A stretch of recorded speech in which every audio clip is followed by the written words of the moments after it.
दिल्ली में Lal Qila metro station के पास 10 नवंबर की शाम हुए कार ब्लास्ट में अब अल फलाह यूनिवर्सिटी के फाउंडर को गिरफ्तार कर लिया गया। इस आतंकवादी हमले के बाद प्रवर्तन निदेशालय ने ये बड़ी कार्रवाई की। जानकारी है कि अल फलाह यूनिवर्सिटी के फाउंडर जवाद अहमद सिद्दीकी को पीएमएलए यानी मनी लॉन्ड्रिंग केस में अरेस्ट किया गया है। ये गिरफ्तारी अल फलाह ग्रुप से संबंधित परिसरों में की गई छापेमारी और जांच में जुटाए गए सबूतों के बाद की गई। इससे पहले मंगलवार सुबह उनके आवास पर छापेमारी हुई थी और अधिकारियों ने पूछताछ शुरू की थी।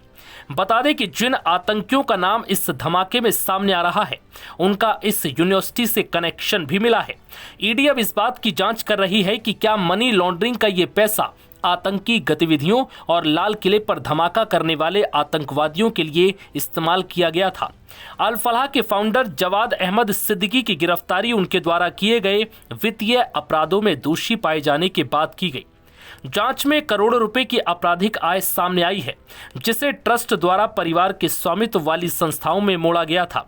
इस मामले में ईडी ने 48 लाख से अधिक नगद और डिजिटल सबूत जब्त किए हैं।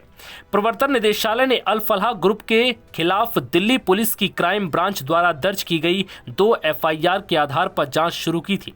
इन एफआईआर में आरोप लगाया गया था कि फरीदाबाद स्थित अल फलाह यूनिवर्सिटी ने गलत तरीके से लाभ कमाने के इरादे से छात्रों, अभिभावकों और हितधारकों को धोखा देने के लिए NAAC मान्यता के बारे में झूठे और भ्रामक दावे किए हैं।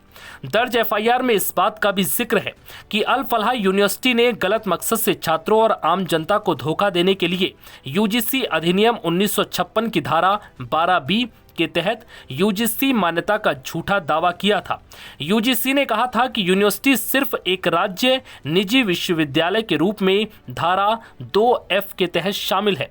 उसने कभी भी धारा 12B के तहत शामिल होने के लिए आवेदन नहीं किया और उस प्रावधान के तहत अनुदान के लिए पात्र नहीं है। बता दें कि अल फलाह चैरिटेबल ट्रस्ट का गठन 8 सितंबर 1995 को एक सार्वजनिक धर्मार्थ ट्रस्ट डीड द्वारा किया गया था, जिसमें जवाद अहमद सिद्दीकी को पहले ट्रस्टियों में से एक नामित किया गया और उन्हें मैनेजिंग ट्रस्टी बनाया गया था।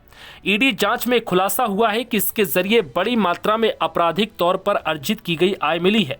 सबूत बताते हैं कि ट्रस्ट द्वारा करोड़ों रुपए परिवार के स्वामित्व वाली संस्थाओं में मोड़ दिए गए थे, जिसके बाद अब इसका पूरा कनेक्शन दिल्ली ब्लास्ट केस से जोड़कर देखा जा रहा है और आने वाले समय में जांच एजेंसियां इसको भी लेकर कई बड़े खुलासे कर सकती हैं। नव भारत टाइम्स की रिपोर्ट।